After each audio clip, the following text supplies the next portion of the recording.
मी आज तुमच्यासाठी घेऊन आलेली हे मेंदू वडा अगदी साध्या सिंपल पद्धतीचा घेऊन आलेली आहे। नवीनातला नवीन व्यक्तीसुद्धा हा मेंदू वडा करू शकतो।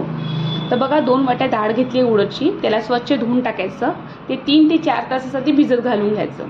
ठीक आहे, तर भिजत घातल्यावर रात्री चेक करायचं 5 तासानंतर, त्यातलं पाणी काढून घ्यायचं वाटीमधलं, कारण आपल्या पेस्ट जो आपण बारीक करतो तेव्हा थोडं थोडं पाणी लागते।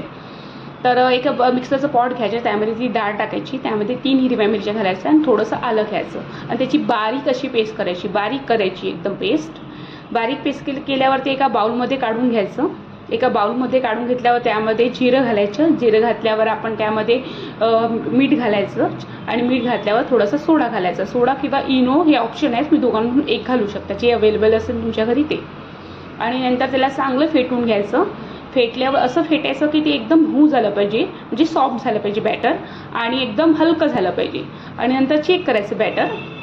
चेक कसं यासाठी करायचं मी सांगते तुम्हाला, की आपला मेंदू वडा खूप छान होतो। म्हणजे कसं बॅटर चेक करायचं, एक पाणी घ्यायचं, पाण्यामध्ये ते थोडं टाकून द्यायचं आणि ते वरती तरंगलं तर समजून जायचं की बॅटर आपलं परफेक्ट झालेलं आहे।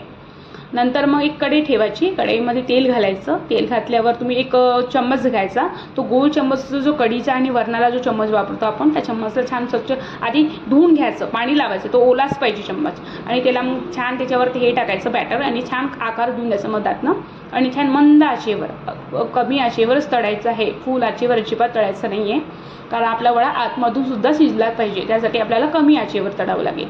आणि छान कुरकुरीत छान असं मंद आचेवर तळून घ्यायचं।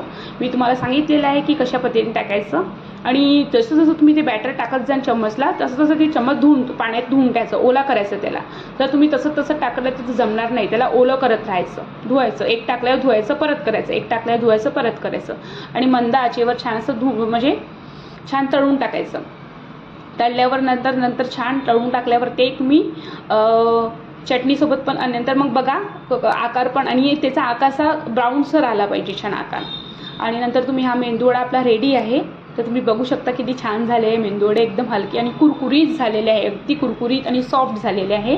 तुम्ही हे चटणीसोबत पण खाऊ शकता आणि सांबारसोबत पण खाऊ शकता। तर मी सांबार आणि चटणीची ऑलरेडी टाकलेली आहे, म्हणजे व्हिडिओ टाकलेला आहे, तर तुम्ही तिथे जाऊन बघू शकता। तुम्ही ते पण खूप साध्या सिंपल पद्धतीने सांगितलेलं आहे, कोणताही नवीनातला नवीन व्यक्ती करू शकते। रेसिपी खूप छान आणि हलक्या फुलक्या सांगितलेल्या आहे मी, आणि बघू शकता तुम्ही किती छान झालेला आहे मेंदूवडा।